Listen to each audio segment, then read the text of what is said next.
Welcome to the Flood Channel. Today, you'll join us on a magical mystery tour of the factory where underground box culverts are made. Then we're off to a local elementary school to teach floodwater safety to a group of excellent students. And we'll meet some adorable four-legged best friends in a recreational flood detention basin. All this and more today on the Flood Channel.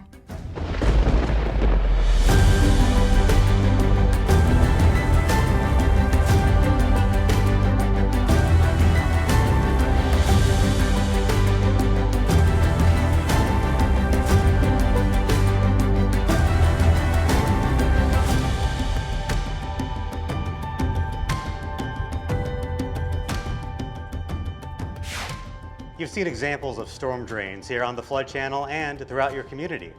But where do the storm drains come from? To find out, today we're at the Rinker Materials plant in Henderson, where they assemble the reinforced concrete box and reinforced concrete pipe that make up our storm drain. Here you'll find out what goes into each product they make and meet the people who make it happen.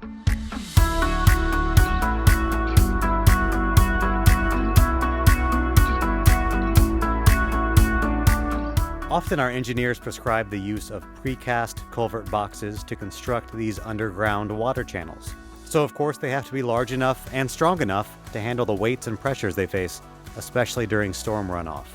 One of the things that we do here at Rinker Materials is we have all of the steel brought in ahead of time for manufacturing our concrete pipe and our box culverts.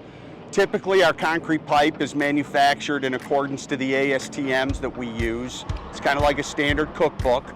For our manufacturing process, we use this ASTM C76. They look like giant Legos. What goes into making them is carefully formulated and controlled. What happens is, depending on the amount of load that box culvert is going to see, will depend on the amount of steel that's actually put into it. So the steel that you're looking at is a welded wire fabric. That's different than what you would see as a rebar, which most people might be a little bit more accustomed to, where it comes in just one big line or one big long piece of steel. This is all assembled at the factory, and that actually has specific steel areas based on the loads and the box culvert that's needed to be produced. We have these steel spacers to make sure that the cages stay in place during the manufacturing process. So part of our process, we have to have 1 inch of cover over the steel on the outside and inside. So basically over here in this department, what they're doing is they're taking that flat wire that you've seen and they're using these tables and they're bending them into U shapes. And then they're putting them on their template jig over here and forming that into a box culvert. So these guys have a lot of experience. This is a big crew. They're a big part of the operation. This is the core of the product. It's the reinforcement. It's the strength of the box. Large steel box forms with powerful vibrators are used to fill the steel cages with a dense, dry mix of concrete, fly ash, and other components. One of the things I wanted to point out with regard to the mix is the fact that it's a very dry mix. We use a very low moisture with regard to the mix that we use. Most people are probably used to seeing ready mix, something that they might see when they pour a sidewalk or maybe a driveway, what have you. Basically is what happens is with this low moisture, we go through and we use all that vibration inside the plant. We can pick it up and you can pack this like a snowball. As it breaks apart here, you can see how dry that is. But when you activate the vibrators, all of a sudden that mix design, that moisture will start to activate inside of that. And that's what causes all that nice consolidation that you get in and around the cage. Reinforced concrete box, RCB, is basically a concrete box that's used to convey floodwaters. Usually larger flow rates are conveyed in boxes because they come in all kinds of sizes, from as small as 3 by 3 all the way up to 12 by 12, and there's some mega boxes that are even larger than that.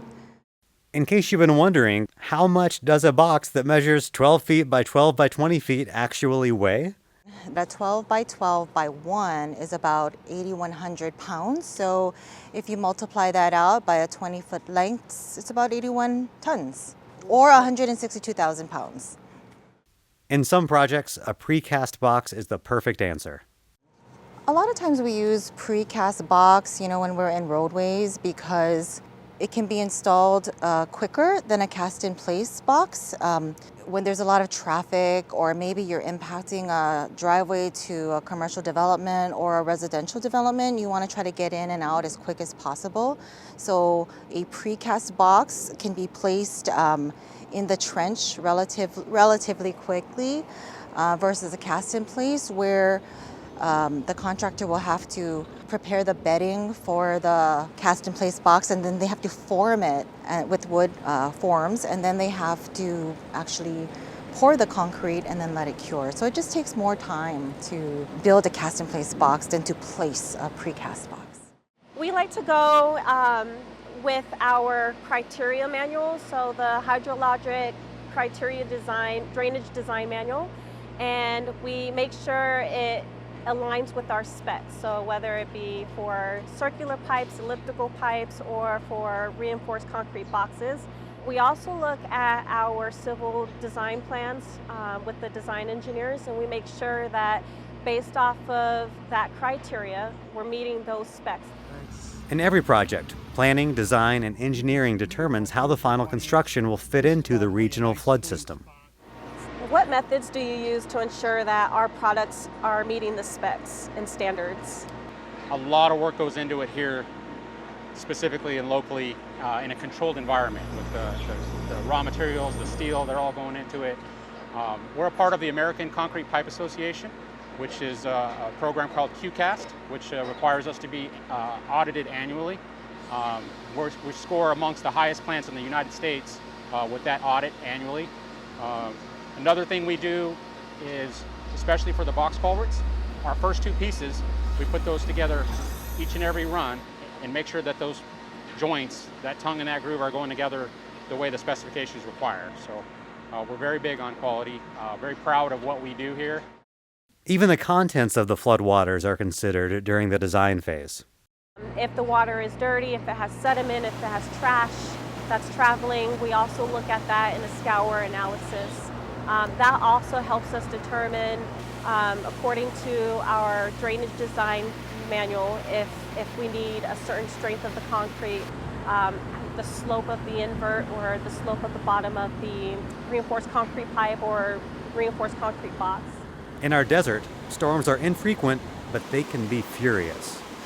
Just because we're in the desert, it doesn't mean it doesn't rain or flood. We are at the lowest point of the valley, and so that's what we really typically try to design and build is for those flood events. Construction of the regional flood system beneath Clark County surface streets is no small feat. From precision design and engineering to carefully crafted channels and basins, it's a coordinated effort to keep floodwaters moving safely. Teamwork and expertise at Rinker Materials help ensure these structures are built to last. So the next time you see a storm drain, you'll know it's more than just concrete. It's the magic of engineering. It's a vital part of protecting people and property from the damage and destruction of desert floods.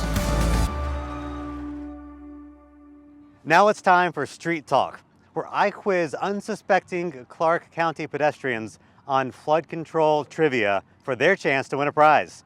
Let's go.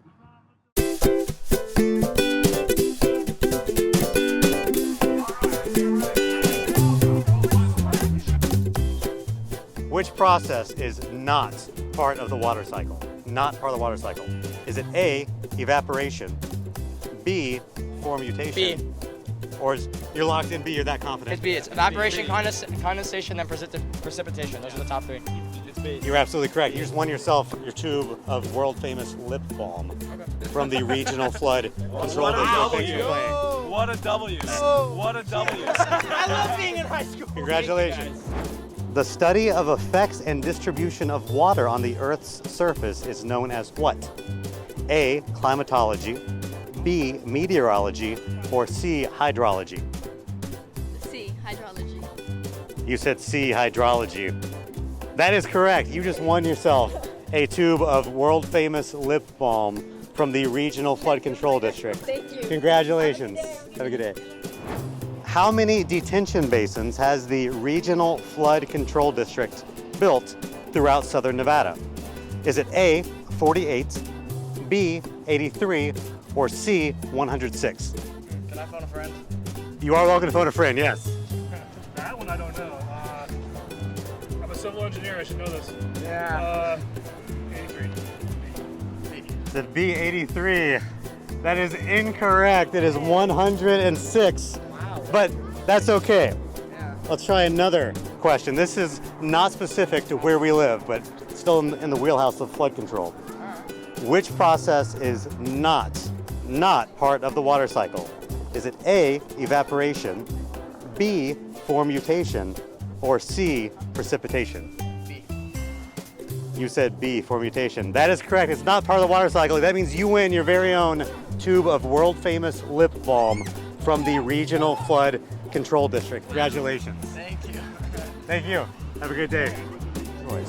So first one, Las Vegas is located in which desert? Is it A, the Great Basin, B, Sonoran, or C, Mojave? Mojave. You said Mojave. That is correct. You just won your very own tube of world-famous lip balm from the Clark County Regional Flood Control District right here in southern Nevada. Congratulations. Who knows, maybe the next time you're out on the streets of Clark County, you'll find me passing out prizes for flood control trivia, and you might be the next contestant on Street Talk. The Regional Flood Control District is committed to sharing the importance of flood safety with Nevadans of all ages. A big way we do that is through our school outreach program, where we present to schools all around the valley about the importance of flood safety. Today, we're here to share with students at Durfelt Elementary. We brought our handy flood demonstration table to help drive the point home, and you'll be surprised to see just how quickly they catch on.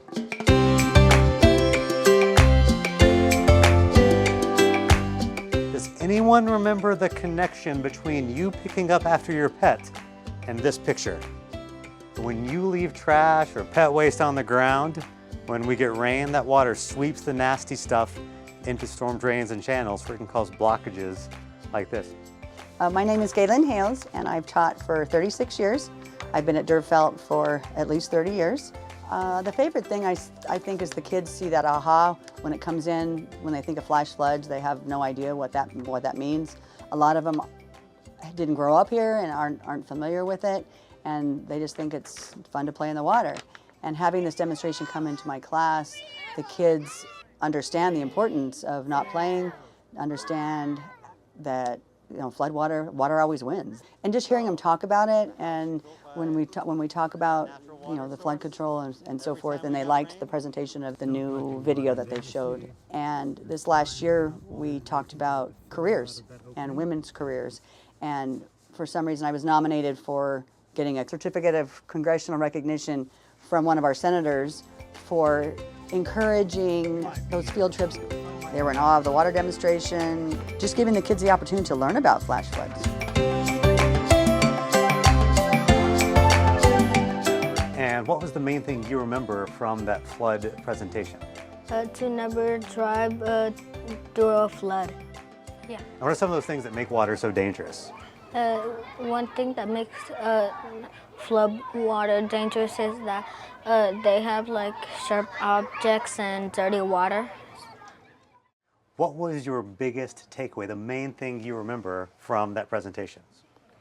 You never know like how deep the water is, and it's like not like good water and stuff. And what would you tell your friends and family about how to stay safe from flooding after what you heard in the presentation? I would tell them like not to drive during flash floods, to not go play during the flash floods because it could be dangerous. And you have this picture. Would you mind holding this picture up to the camera and talking about what that means? So what it made me draw about it is that to be careful about floods.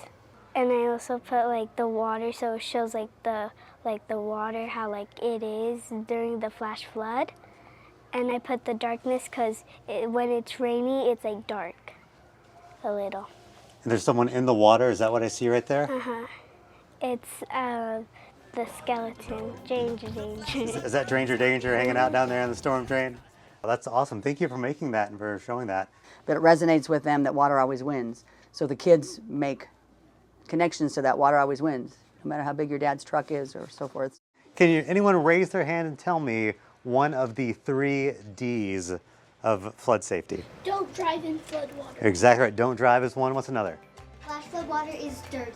He's got a good resonance with the kids and knows, you know, he's not just in here like being robotic. He's in here teaching the kids and makes it fun and jokes kind of with them and so forth. And so, the house you built by that natural water source, every time we got rain, your house would flood. If that's your home, you got water in your kitchen and your living room and your front yard every single time it rains. And the kids were like, wow, I mean, seeing it live in action, they really liked the video too, but the demonstration of the hands-on demonstration was I think a highlight for most of my kids. So thank you for helping make this a success, and thank you, Mrs. Hales, for having us back. If your school, business, or organization is interested in teaching flood science and safety, call our office to schedule an outreach specialist. A lot of people don't realize that when you pick up after your pet, you're helping keep Lake Mead clean, because anything left on the ground gets swept away by rainwater when we get heavy storms. Today we're at Paws in the Park, an annual event for pet owners, and we're here to remind those pet owners about the importance of always picking up after their pets. Paws in the Park is hosted at Desert Breeze Park, which is also home to Desert Breeze Detention Basin, where I'm standing. And this is what's called a multi-use facility. This detention basin, when it's dry for most of the year, it serves as a soccer field. But when it rains, this detention basin becomes an important piece of the flood control pathway. Now let's head over to the other side of the park and check on all the cute doggos.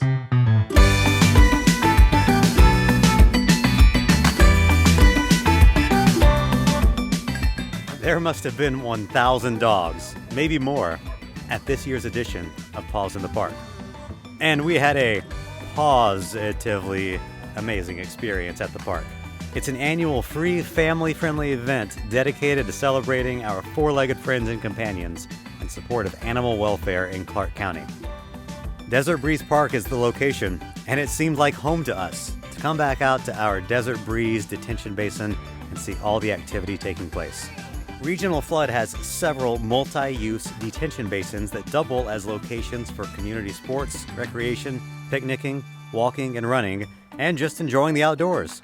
At the same time, these large capacity storage facilities protect people, property, and neighborhoods from the damages of storm floods. Our booth in the park was busy all day long. We saw dog owners, families, and friends nonstop at our Water Always Wins themed booth to pick up a courtesy Water Always Wins swag bag. Usually, we instruct people that even when it's not raining, flood control facilities are no place to play. This includes detention basins, channels, washes, and storm drains. And with the way they're constructed, water can flow through our network at any time. At 30 miles per hour, it takes only 6 inches of water to knock a person off their feet. In some locations, however, selected flood detention basins were engineered and constructed to be used for multiple uses, such as sports, walking, or jogging. People came to Paws in the Park with their dogs to enjoy the entertainment and learn more about how to best care for their pets. There was plenty of entertainment available. Vendors showcased their latest and greatest pet products and services. There was a long line of delectable food and beverages, and there was plenty of live music all day long, setting a great atmosphere of fun, bonding, and enjoyment. Our primary message appropriate for this event was that when owners clean up after their pets, they help to keep the water in Lake Mead clean. With our unique valley's geology, all waters flow to Lake Mead, and so often, along with it, whatever's on the surface flows into the storm drains, down the channels, and back into the lake. We want to prevent as much of that as we can whenever possible. So our efforts were to enlist everybody we saw and talk about the safety factor. Right now, the timing is probably perfect, since we're on the subject, to pause, excuse me for that intended pun, and listen to this brief message from Regional Flood.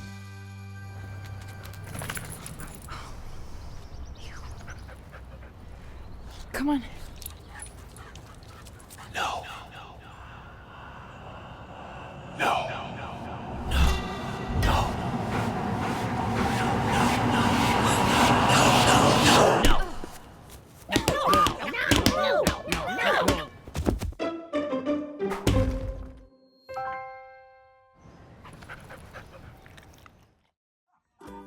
Welcome back. It's also satisfying to know that everybody we spoke to about this important practice of cleaning up after our pets was completely on board with it.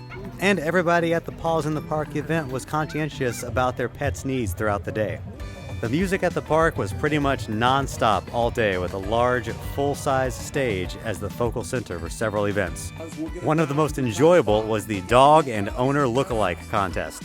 Of course, we make no value judgments, but we did enjoy seeing all those beautiful doggies and their owners getting a chance to walk the stage in front of an adoring crowd.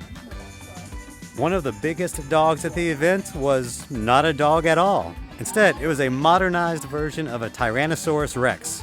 He was the main attraction of Jurassic Bark Live.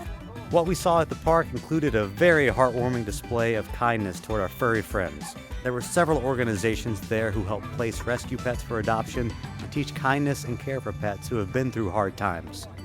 The puppy crowd is also friendly toward kitty cats, and some of them were also stealing hearts along the way. The next time you're at an event and you see our tent, stop by to grab a free swag bag with resources like a collapsible water bowl and an adorable dog-shaped holder for pet waste bags, along with information about flood safety and stormwater quality. At Regional Flood, we love it when we have a chance to meet with the public at events like this one. How could you not enjoy a day where everyone who attended was happy to be there for a common cause? Even the dogs were happy and well behaved. The doggy kissing booth was irresistible, and the animals themselves were treated with love and affection.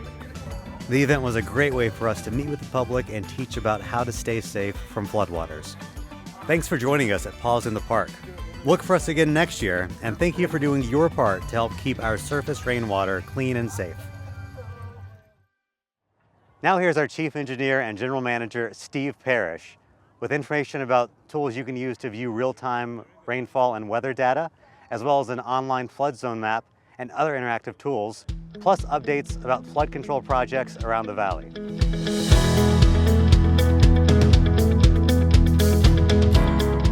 Hello, I'm Stephen Parrish, General Manager and Chief Engineer of the Clark County Regional Flood Control District, and thanks for watching this episode of the Flood Channel. I wanted to talk about a few things going on around the Flood Control District. First, I wanted to talk about our No No Ball campaign. This is an advertising campaign that we've initiated to help control pollution in our waterways. We want to try to keep our water quality good, and so we do these commercials to try to inform the public, to make sure that they're aware that some of the activities that they do outside can influence our water quality. And so the no-no balls are affecting people that are doing no-nos, right? They're doing things like putting oil in the storm drain, or sweeping their leaves and grass clippings into the storm drain, or not picking up after their pets. And anytime they do that, stormwater can pick up those pollutants and carry them down to Lake Mead, which is our primary source of drinking water. If you're polluting in Las Vegas, you're actually polluting the water that you eventually will be drinking. It has to be clean before it gets back to your faucet or tap. And so you're helping yourself by taking care of your pollution. And so I hope you enjoy the No No campaign. It's a little bit amusing and fun, but it's meant to drive home a serious message, and that is to take care of your pollutants and take care of your trash and your grass clippings and that type of thing, and make sure that stuff doesn't get into the storm drain and keep our water clean. The other thing I wanted to touch on today is some of the things that are available on our website. You can go on there, and right on our homepage are a number of buttons that you can click that have different services that are a lot of benefit to the community. So the first one I want to talk about is am I in a flood zone? So this is a button you can click, and you can put in a parcel number or an address of your home, and it'll tell you right away if you're located in a special flood hazard area, also known as a flood zone that's determined by the Federal Emergency Management Agency. This is good information you can get if you're looking to buy a new home, or if you're looking to refinance or do some sort of mortgage. You may want to know if you're in a special flood hazard area. This is a quick and easy way for you to get that information. And I'll also tell you that our engineers are available here at the Regional Flood Control District if you have any questions about flooding or whether or not a house is prone to flooding. Come down and talk to us. We'll be happy to pull up your parcel, or even if you're looking to move into a new house, we're happy to talk to you about what the flood condition is in that area and let you know, whatever information you need regarding flooding. The other button I wanted to talk about is the rainfall and weather button. So that if you click on this, it pulls up our rainfall and weather maps. The rainfall maps show where it's raining and how much it's raining, and it's real time. So it's what's happening right now in the valley or anywhere in Clark County. So if you're getting ready to drive home from work and you know it's raining, you can check on those maps and see where it's raining and maybe avoid those areas so you don't get stuck in some flood flows. The third button I wanted to talk about is our interactive GIS map. The GIS is a geographic information system, which sounds really technical, but this map is really easy to use. It's just like using Google Maps. You can zoom in and out just like you can on Google Maps. But what it shows is our entire flood network. So it shows all of our existing facilities and all of our proposed facilities. So all of our storm drains, our detention basins and channels, and all the other flood control facilities that we have, either existing or proposed in Clark County. You can click on any one of those facilities and it'll give you information about what that facility is, what it's comprised of. Is it a storm drain or a channel? How much water it's carried through there and things like that. So it's a lot of good information in there. Again, if there's something around your neighborhood, if you see a channel or some sort of storm drain somewhere, you can go right onto that map and it'll tell you what that channel does and where the water comes from and that type of thing. And the last one I'll talk about is the button for our project dashboard. What you can do with this map, again, it's a GIS-based map, but it shows all of our projects that are either in design, under construction, or about to start construction. And so you can click on any one of those facilities on that map again, and it'll tell you important information, who at the entity is responsible for that, and it'll give you a phone number, it'll give you estimated date of completion, things like that. So you can get good information about what's going on in your neighborhood by clicking on those buttons. And so that was just a quick snapshot of all the services or some of the services that we provide at the Regional Flood Control District. You can go onto the website and explore it, and again, anytime you have a question or a comment, feel free to contact us at the Regional Flood Control District. We'll be happy to talk about what's going on in your neighborhood. Thank you for joining us for this episode of the Flood Channel. You can learn more about the Regional Flood Control District on our website, and we hope you'll follow us on social media. We'll see you next time.